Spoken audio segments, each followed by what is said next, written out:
Hopefully you've now had a chance to explore the read-along library and found a great book for your students. In this video, we'll walk step by step through the process of actually creating and setting up that read-along assignment in Google Classroom. So let's dive in. As we saw before, start by clicking Create, then Assignment, and then selecting Read-along Assignment. This opens the read-along window. The first thing you'll want to do is to select the book, which we looked at in the previous video.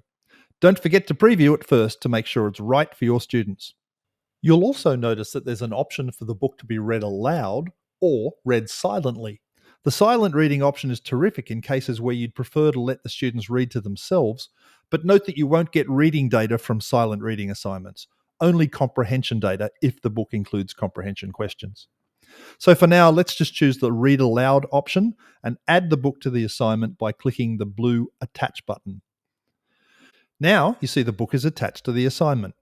The next part is just the standard assignment page in Google Classroom, which you're probably already familiar with. So give your assignment a clear and concise title, something that tells students exactly what the task is.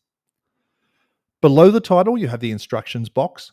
It's tempting to just leave it blank, but it's always a good idea to add some clear, simple directions for your students so they know what they need to do. Let's just add some now. Clear instructions prevent confusion and help students complete the tasks successfully. At this stage, you have the main components for the reading assignment: a selected book, a title, and some instructions. We haven't set due dates or points yet. We'll cover those specific settings in the next video. But for now, the basic structure of your read-along assignment is ready. And that's it. You've successfully created the framework for your first read-along assignment by selecting a book, adding a title, and some clear instructions.